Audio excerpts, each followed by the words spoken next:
தொடர்ந்து சூப்பர் 30 செய்திகளை பார்க்கலாம். நாட்டின் மிக நீளமான கேபிள் பாலம் குஜராத்தில் திறக்கப்பட்டுள்ளது.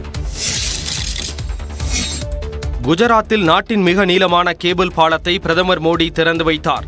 துவாரகா நகர் கடலில் ஆழ்கடலுக்கு சென்றும் பிரதமர் மோடி பிரார்த்தனை செய்தார்.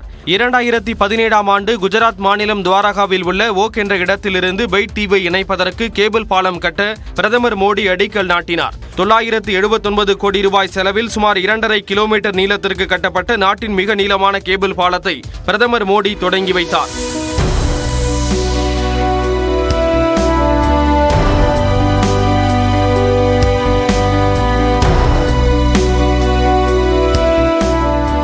சுதர்சன் பாலம் என பெயரிடப்பட்டுள்ள இப்பாலம் 27 மீட்டர் அகலத்திற்கு 4 வழி பாதையாக அமைக்கப்பட்டுள்ளது.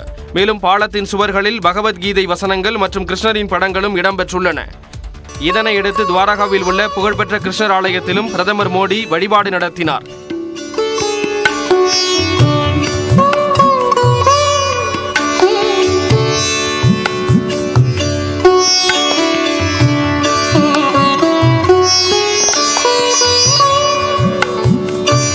மேலும் துவாரகா சங்கராச்சாரியார் சுவாமி சதானந்த சரஸ்வதியிடமும் பிரதமர் மோடி ஆசி பெற்றார்.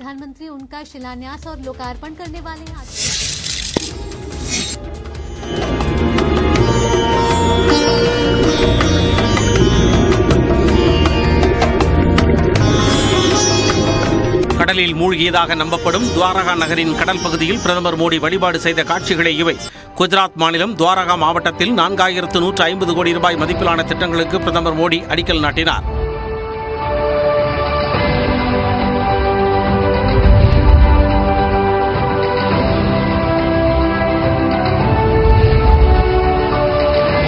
தொடர்ந்து ராஜ்கோட் எய்ம்ஸ் மருத்துவமனையை பிரதமர் மோடி தொடங்கி வைத்து பார்வையிட்டார்.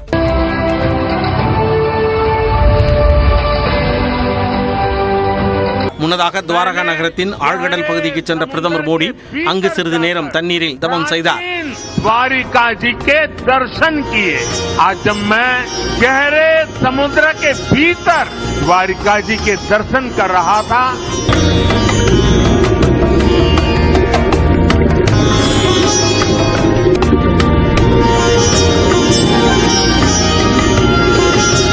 துவாரகா நகரில் பிரார்த்தனை செய்தது மிகவும் தெய்வீகமான அனுபவம் என்றும் பிரதமர் தனது எக்ஸ் பக்கத்தில் பதிவிட்டுள்ளார். விலவங்கோடு சட்டமன்ற உறுப்பினராக இருந்த விஜயதரணியின் ராஜினாமா கடிதம் முறைப்படி இருந்ததால் ஏற்றுக்கொள்ளப்பட்டுள்ளதாக சபாநாயகர் அப்பாவு தெரிவித்துள்ளார். கன்னியாகுமரி மாவட்டம் விலவங்கோடு சட்டப்பேரவை தொகுதியில் காங்கிரஸ் சார்பில் போட்டியிட்டு 3 முறை எம்எல்ஏவாக தேர்வான விஜயதரணி அதிரடியாக பாஜகவில் இணைந்துள்ளார். இதையடுத்து அவர் தனது எம்எல்ஏ பதவியை ராஜினாமா செய்வதாக சட்டப்பேரவை சபாநாயகர் அப்பாவுக்கு கடிதம் அனுப்பியிருந்தார். நெல்லையில் செய்தியாளர்களை சந்தித்த சபாநாயகர் அப்பாவு இணைய வழியில் கடிதம் அனுப்பிய விஜயதரணி போனில் தொடர்பு கொண்டு தகவல் தெரிவித்ததாகவும் கூறினார். நம்முடைய சட்டமன்ற உறுப்பினர் திருமதி விஜயதரணி அவர்களும் தன்னுடைய பதவி விலகல் கடிதத்தினை தன்னுடைய கைப்பட எழுதி இணைய வழியில் என்னுடைய கவனத்திற்கும் சட்டப்பேரவையினுடைய முதன்மை செயலர் அவர்களுடைய கவனத்திற்கு அனுப்பினார்கள். அவருடைய பதவி விலகல் ஏற்றுக்கொள்ளப்படுகிறது. விலவங்கோடு சட்டப்பேரவை தொகுதி காலியாக இருப்பது குறித்து முறைப்படி தேர்தல் ஆணையத்திற்கு தகவல் அளிக்கப்படும் என்றும் சபாநாயகர் அப்பாவு தெரிவித்துள்ளார். விஜயதாரணியை தொடர்ந்து இன்று மாலை 5 மணிக்கு முக்கிய அரசியல் பிரமுகர்கள் பாஜகவில் இணைவார்கள் என்று மாநில தலைவர் அண்ணாமலை கூறியுள்ளார்.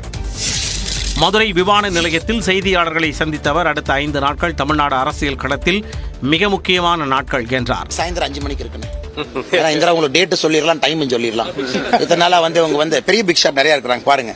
சாயந்தரம் 5 மணிக்கு கோயம்புத்தூர்ல அடுத்த பாருங்கண்ணா, நல்லா இருக்கும். தொடர்ந்து பேசிய அவர் நாடாளுமன்ற தேர்தலில் தாங்கள் வின்னராவோம் என்றார். தொகுதி பங்கீடு வெளியிட்டா நாளைக்கு காலையில் எலெக்ஷன் நடக்க போதானே? நேற்று நைட் தொகுதி பங்கீடு வெளியிட்டாங்க. இன்னைக்கு காலையில் எலெக்ஷன் அனௌன்ஸ் பண்ணி சாயந்தரம் ஓட்டு போட்டு நாளைக்கு இவிஎம் மிஷினை பிரிச்சு நாளைக்கு போய் பார்லிமெண்ட்ல எம்பியில் உட்கார போறாங்களா?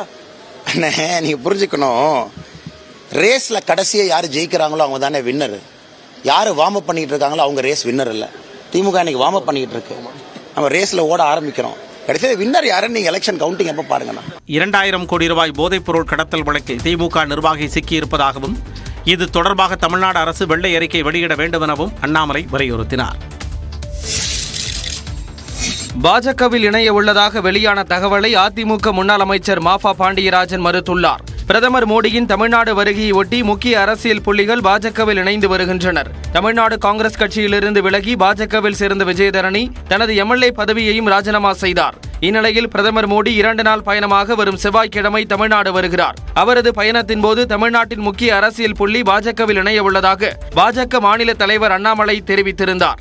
அந்த முக்கிய புள்ளி அதிமுக முன்னாள் அமைச்சர் மாஃபா பாண்டியராஜன் என கூறப்பட்டு வந்த நிலையில் அதனை அவர் மறுத்துள்ளார். இது குறித்து நியூஸ் 18 தமிழ்நாடு தொடர்பு கொண்டு கேட்டபோது தாம் பாஜகவில் இணையப் போவதாக கூறப்படுவதில் துளியும் உண்மையில்லை என்று மாஃபா பாண்டியராஜன் விளக்கம் அளித்தார். மேலும் இது தொடர்பாக தனது எக்ஸ் தள பக்கத்திலும் என்றும் ஜெயலலிதா வழியில் பொதுச் செயலாளர் இபிஎஸ் தலைமையில் அதிமுகவுக்காக உண்மையாகவும் உறுதியாகவும் பணியாற்றுவேன் என்றும் மாஃபா பாண்டியராஜன் தெளிவுபடுத்தியுள்ளார். இப்போ போய் ஒரு இது சேர்த்தாங்க இங்க இதுல போய் எங்க டெல்லியில போய் சேர்த்தான் யாருன்னு எங்களுக்கே மறந்து போச்சு. அவருக்கு பக்கத்து வீட்டுக்காரரே அவர் என்ன அதில் இருந்தார், அவர் எம்எல்ஏவா இருந்தாரான்னு கூட தெரியாது. எந்த காலத்தில் இருந்தவர் அதெல்லாம் தேடி பிடிச்சி கொண்டு போய் சேர்த்து இவங்க சேர்த்துட்டாங்கன்னா அதிமுகவை சிறுமைப்படுத்தணும்னா முடியவே முடியாது.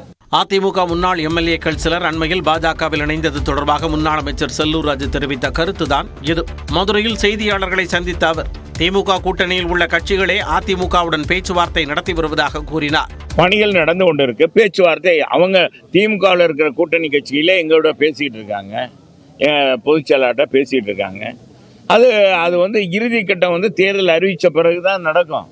அண்ணாமலையின் சர்ச்சை பேச்சுக்களால் இஸ்லாமிய மக்களிடம் வெறுப்பு ஏற்பட்டுள்ளதாகவும் அவருக்கு நாவடக்கம் தேவை என்றும் செல்லூர் ராஜு தெரிவித்தார்.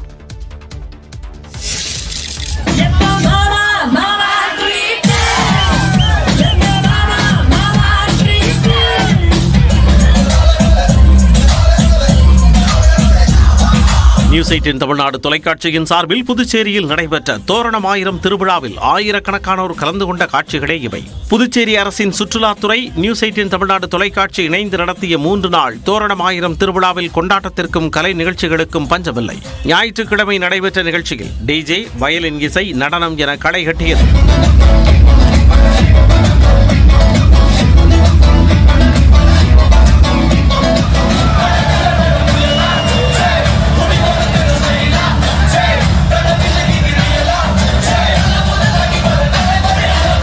அதேபோல உணவு ஸ்டால்களிலும் மக்கள் கூட்டம் நிரம்பி வழிந்தது. உள்ளூர் மற்றும் வெளிமாநில உணவுகளை மக்கள் ரசித்து உண்டு மகிழ்ந்தனர்.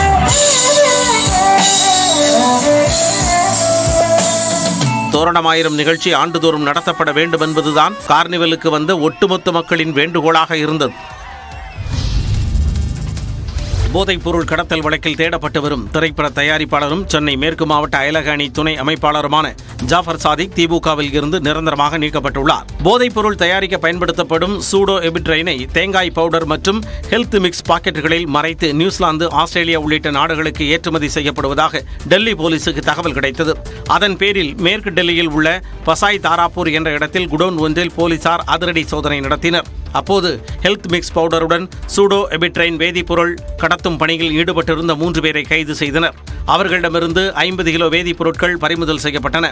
கைதானவர்களிடம் நடத்திய விசாரணையில் திரைப்பட தயாரிப்பாளரும் திமுக நிர்வாகியுமான ஜாஃபர் சாதிக், இறைவன் மிகப்பெரியவன் என்ற படத்தின் நாயகன் மைதீன், அரசியல் பிரமுகர் சலீம் ஆகியோர் இந்த கடத்தலுக்கு மூளையாக இருந்தது தெரிய வந்தது. மேலும் டெல்லியில் இருந்து கடந்த 3 ஆண்டுகளாக 2000 கோடி ரூபாய் மதிப்புள்ள 3500 கிலோ எடை கொண்ட போதைப் பொருளை கடத்திய அதிர்ச்சி தகவலும் கிடைக்கப்பட்டுள்ளது.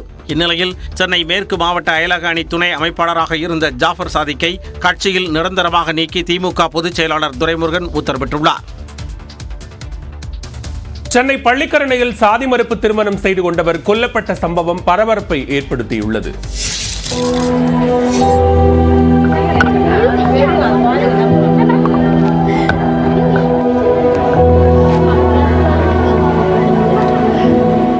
ஊரக பகுதிகளில்தான் சாதிய கௌரவத்துக்காக கொடூர கொலைகள் நடக்கும் என்ற பொது எண்ணத்தை உடைத்துள்ளது சென்னை பள்ளிக்கரணையில் நடந்த ஆணவ படுகொலை.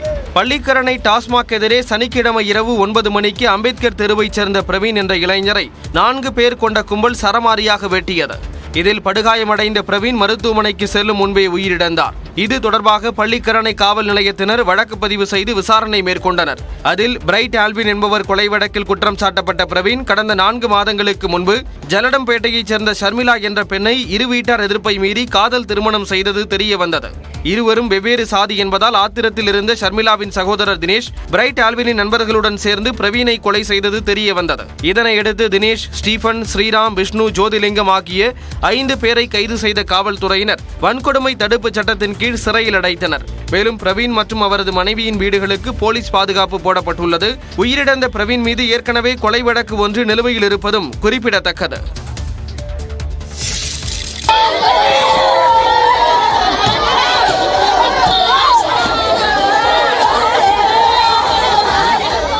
சாதிய ஆணவத்திடம் காதல் கணவனை பறிகொடுத்துவிட்டு அவரின் சட்டை அணிந்தபடி கதறி வரும் இந்த இளம்பெண் காவல் நிலையத்திலேயே தனது கணவருக்கு மிரட்டல் விடுக்கப்பட்டதாக வேதனையுடன் தெரிவித்துள்ளார்.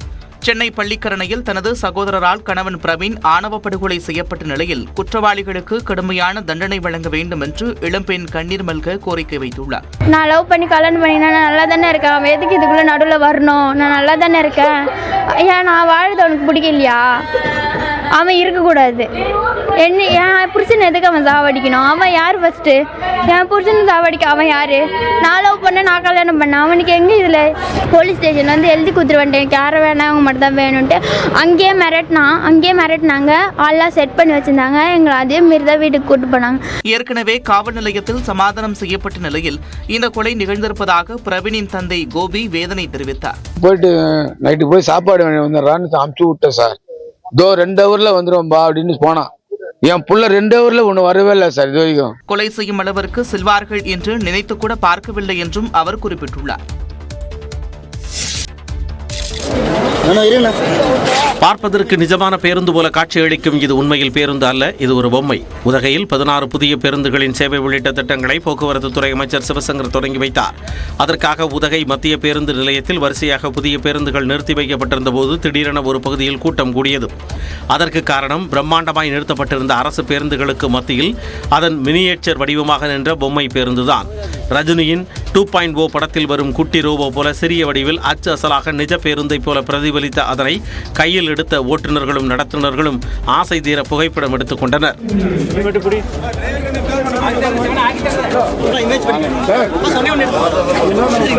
அழகிய வேலைப்பாடுகளுடன் ஐடி மாணவர் செய்த அந்த பொம்மை பேருந்தை பலரும் ஆச்சரியமாக பார்த்து சென்றனர். பரந்தூர் விமான நிலைய திட்டத்திற்கு எதிர்ப்பு தெரிவித்து கிராம மக்கள் இன்று முற்றுகை போராட்டத்தில் ஈடுபட உள்ளதாக அறிவித்துள்ளனர். கிராம மக்கள் மற்றும் விவசாயிகளிடம் கருத்து கேட்காமல் நிலம் எடுப்பது குறித்து அறிவிப்பு வெளியிட்ட தமிழ்நாடு அரசை கண்டித்து போராட்டம் நடத்த உள்ளதாக பரந்தூர் விமான நிலையம் எதிர்ப்பு போராட்டக் குழுவினர் அறிவித்துள்ளனர். பரந்தூர் புதிய விமான நிலையத்திற்கான நில எடுப்புக்கான முதல் நிலை அறிவிப்பை தமிழ்நாடு அரசு வெளியிட்டுள்ளது.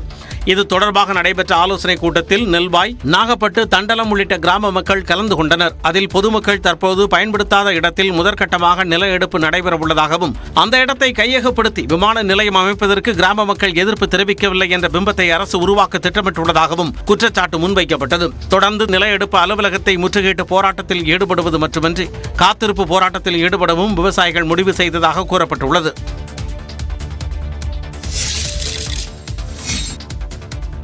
நாடாளுமன்ற தேர்தலில் எடப்பாடி பழனிசாமி சார்பில் போட்டியிடுபவர்கள் அனைத்து தொகுதிகளிலும் டெபாசிட் இழப்பார்கள் என ஓ பன்னீர்செல்வம் தெரிவித்தார். புதுச்சேரியில் நடைபெற்ற திருமண வரவேற்பு நிகழ்ச்சியில் முன்னாள் முதலமைச்சர் ஓ பன்னீர்செல்வம் கலந்து கொண்டார். அதன் பிறகு செய்தியாளர்களிடம் பேசிய அவர், வரும் நாடாளுமன்ற தேர்தலில் உறுதியாக இரட்டை இலை சின்னத்தில் போட்டியிடுவோம் என தெரிவித்தார். உறுதியாக நாங்கள் இரட்டை இலை சின்னத்தில் தான் போட்டியிடுவோம். எடப்பாடி பழனிசாமிக்கு எல்லா தீர்ப்பும் தற்காலிக தீர்ப்புகளால் தான் வழங்கப்பட்டிருக்கிறது. கடைசியாக உச்சநீதிமன்றத்தில் இந்த வழக்கை சிவில் சூட்டில் போய் கவனிச்சுக்கன்னு சொல்லிட்டாங்க. ஆக இதற்கு முன்னால் வழங்கப்பட்ட எந்த தீர்ப்புமே பைண்டிங் ஆகாது. எடப்பாடி அணி போட்டியிடுகின்ற அத்தனை தொகுதிகளிலும் டெபாசிட் இழக்கும். நாடாளுமன்ற தேர்தலில் எத்தனை தொகுதிகளில் போட்டியிடுவோம் என்பதை இறுதி செய்த பிறகு அறிவிப்போம் என ஓ பன்னீர்செல்வம் தெரிவித்தார். அண்ணன் இருக்காங்கல்ல வைகோங்க, அவங்க இந்திய இந்த ஒன்றிய பாராளுமன்றத்துக்குள் பேசிய பேச்சு இங்கே சட்டமன்ற உறுப்பினராக சட்டசபைக்கிட்ட பேசியிருந்தா அவர்களை மிஞ்சிற தலைவரே இருந்தது. மக்களவைத் தேர்தலில் போட்டியிட உள்ளீர்களா என்ற கேள்விக்கு நாம் தமிழர் தலைமை ஒருங்கிணைப்பாளர் சீமான் அளித்த பதிலே இது. திருச்சியில் செய்தியாளர்களை சந்தித்த அவர் மக்களவைத் தேர்தலில் தாம் போட்டியிடவில்லை என திட்டவட்டமாக தெரிவித்துள்ளார். அப்படிங்கும்போது என்னுடைய பிரதிநிதிகள் என் தம்பி தங்கைகள் போய் அங்கே பேசுவாங்க. அது நான் இங்கே தான் நின்று வேலை செய்யணும். கடந்த காலத்தில் என் முன்னோர்கள் செய்த தவறு எனக்கு படிப்பினேன். ஆதி தமிழ் குடிமக்களை அங்கீகரிக்க வேண்டும் என்ற நோக்கத்திலேயே சாதி அடிப்படையில் வேட்பாளர்கள் அறிவிக்கப்படுவதாக சீமான் கூறினார். காலங்காலமாக எங்கிட்ட முடிதிருத்துறவனுக்கும் வண்ணாருக்கும் குயவருக்கும் குறவருக்கும் நீங்கள் சீட் கொடுத்துருக்கீங்களா? யாராவது சட்டசபையில் ஒரு சட்டமன்ற உறுப்பினர் பார்த்துருக்கீங்களா? அப்புறம் ஆதி தமிழ் குடி அவனை நான் அங்கீகரிக்காமல் அப்புறம் தமிழர்னு கட்சி வச்சுக்கிட்டு தமிழ் தேசியம் வச்சுட்டு இருக்கணும். திரைப்படம் ஒன்றில் நடித்து வருவதன் காரணமாகவே தாடி வைத்துள்ளதாகவும் சீமான் விளக்கம் தந்துள்ளார்.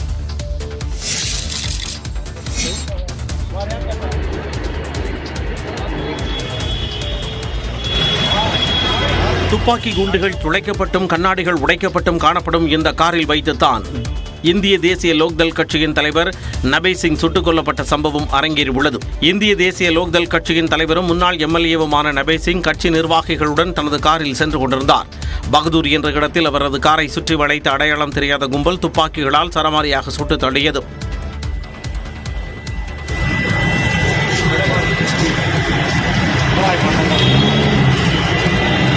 இதில் நபை சிங் மற்றும் கட்சி நிர்வாகி ஜெய் கிஷன் ஆகியோர் உயிரிழந்தனர்.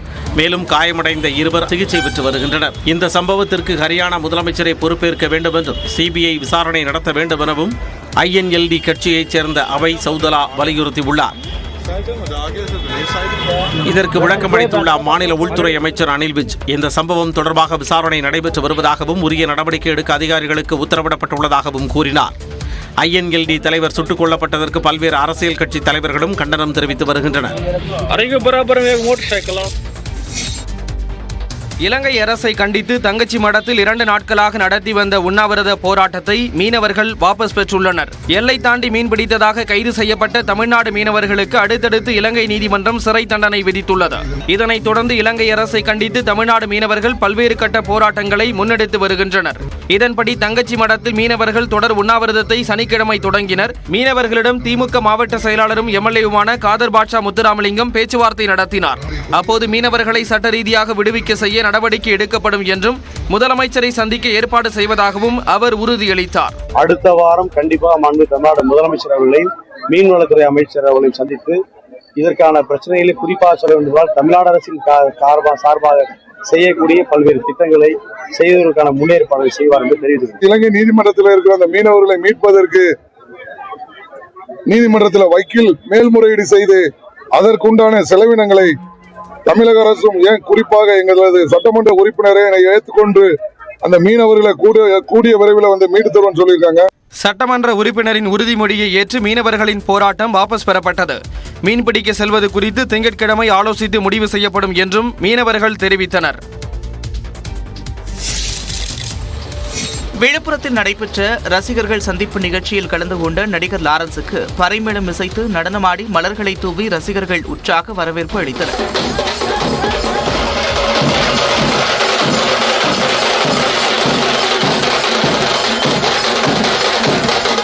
விழுப்புரத்தில் நடிகர் ராகவா லாரன்ஸ் நற்பணி மன்றம் சார்பில் ரசிகர்கள் சந்திப்பு நிகழ்ச்சி நடைபெற்றது. இதில் கலந்து கொண்ட நடிகர் ராகவா லாரன்ஸுடன் ரசிகர்கள் தனித்தனியாக புகைப்படம் எடுத்துக் கொண்டு மகிழ்ந்தனர். தொடர்ந்து ரசிகர்களுக்கிடையே பேசிய அவர், கடந்த சில மாதங்களுக்கு முன்பு தன்னை சந்திப்பதற்காக வந்த ரசிகர் ஒருவர் விபத்தில் சிக்கி உயிரிழந்ததாகவும் அது தனக்கு மிகப்பெரிய மன வருத்தத்தை ஏற்படுத்தியதாகவும் கூறினார். அதன் பிறகு ஒவ்வொரு மாவட்டத்திற்கும் தானே நேரில் சென்று ரசிகர்களை பார்க்க முடிவு செய்திருப்பதாகவும் அதன் முதற்கட்டமாக விழுப்புரத்திற்கு வந்துள்ளதாகவும் நடிகர் ராகவா லாரன்ஸ் தெரிவித்தார். பேருந்துகளில் மகளிருக்கான கட்டணமில்லா பயண திட்டம் விரிவுபடுத்தப்பட்டுள்ளது. நீலகிரி மாவட்டம் உதகையில் மகளிர் விடியல் பயண திட்டம் இன்று முதல் விரிவாக்கம் செய்யப்பட்டது. உதகை மலைப்பகுதிகளில் மகளிருக்கான விடியல் பயண திட்டம் விரிவாக்கம் மற்றும் புதிய பேருந்துகள் தொடக்க விழா நடைபெற்றது. இதில் போக்குவரத்து துறை அமைச்சர் சிவசங்கர், சுற்றுலாத்துறை அமைச்சர் ராமச்சந்திரன், நீலகிரி நாடாளுமன்ற உறுப்பினர் ஆர் ராசா, மாவட்ட ஆட்சியர் அருணா ஆகியோர் பங்கேற்றனர். தமிழ்நாடு முதலமைச்சர் அறிவித்தபடி இன்றைக்கு முதல்வராக உதகமண்டலத்தில் துவக்கப்படுகிறது. படிப்படியாக மற்ற மலைப்பகுதிகளுக்கும் இது விரிவுபடுத்தப்பட இருக்கிறது. உதகமண்டலத்தில் இயங்குகின்ற 160 பேருந்துகளில் 99 பேருந்துகள் இந்த கட்டணமில்லா பயணம் என்ற விதத்தில் பெண்களுடைய பயணத்திற்கு மிகப்பெரிய உதவியாக இருக்கிறது. மகளிர் விடியல் பயண திட்டத்தின் கீழ் உதகை மற்றும் குன்னூர் நகர்களில் இதுவரை 11 பேருந்துகள் இயங்கி வந்த நிலையில் தற்போது அவை 99 பேருந்துகளாக அதிகரிக்கப்பட்டுள்ளன.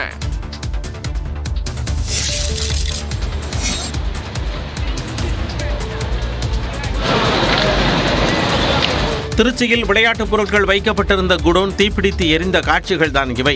திருச்சி பால்பண்ணை அருகே குழந்தைகள் விளையாடக்கூடிய பொருட்கள் வைக்கும் குடோன் இருந்தது.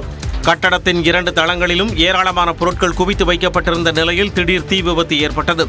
இங்கிருந்து அருகில் இருந்த அட்டை குடோனுக்கும் மளமளவென தீ பரவியது. இதனால் கரும்புகை சூழ்ந்து அப்பகுதியை புகை மண்டலமாக காட்சியளித்தது.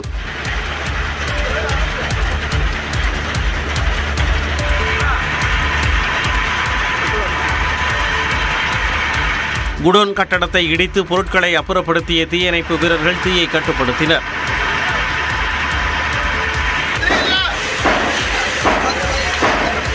ஏழு மணி நேர போராட்டத்திற்கு பின்னர் தீ முற்றிலுமாக அணைக்கப்பட்ட நிலையில் பல லட்சம் ரூபாய் மதிப்பிலான விளையாட்டுப் பொருட்கள் முற்றிலுமாக எரிந்தன. ஆந்திர மாநிலம் அன்னமயா மாவட்டம் அருகே சாலையில் நடந்த கோர விபத்தில் 5 பேர் உயிரிழந்த காட்சிதான் இது. பாரடப்பள்ளி என்ற இடத்தில் தரிகட்டு ஓடிய கார் சாலையோரம் நடந்து கொண்டிருந்தவர்கள் மீது மோதியதுடன் லாரி ஒன்றின் மீதும் மோதியது. இந்த கோர விபத்தில் சாலையில் நடந்து சென்றவர்கள், காரில் இருந்தவர்கள் என 5 பேர் நிகழ்விடத்திலேயே பரிதாபமாக உயிரிழந்தனர். தகவல் அறிந்து சென்ற காவல்துறையினர் விபத்தில் உயிரிழந்தவர்களின் உடல்களை மீட்டு உடற்கூறாய்விற்காக மருத்துவமனைக்கு அனுப்பி வைத்தனர். காயமடைந்தவர்களை மீட்டு சிகிச்சைக்காக அனுப்பி வைத்தனர். மருத்துவமனையில் அனுமதிக்கப்பட்டவர்களில் 4 பேர் ஆபத்தான நிலையில் சிகிச்சை பெற்று வருவதாக காவல்துறையினர் தெரிவித்தனர்.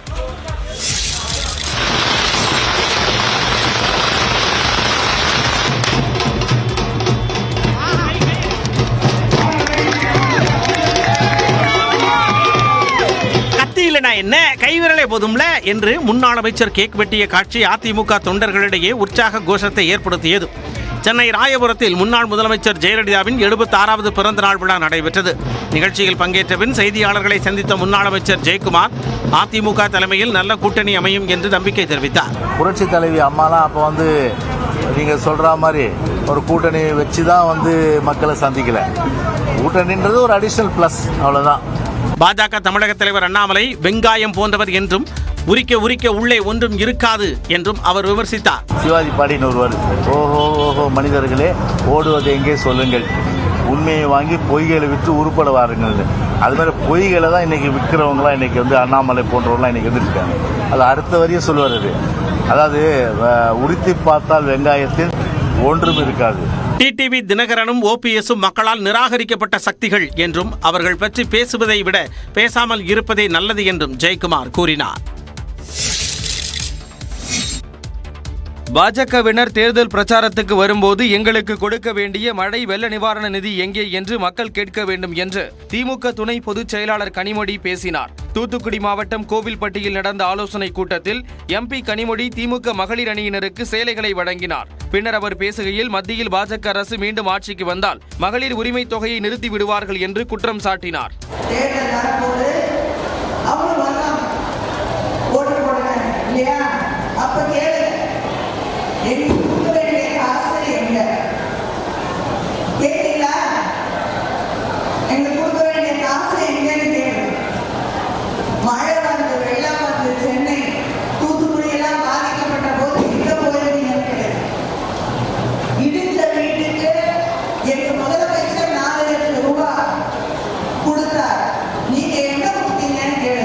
சண்டையை மூட்டி அதில் குளிர் காய்ந்து அரசியல் செய்ய வேண்டும் என்று நினைக்கக்கூடியவர்களால் பெண்கள் குழந்தைகளுக்கு பாதுகாப்பு இல்லாத நிலை ஏற்படும் என்று மணிப்பூர் கலவரத்தை குறிப்பிட்டும் கனிமொழி எம்பி பேசினார்.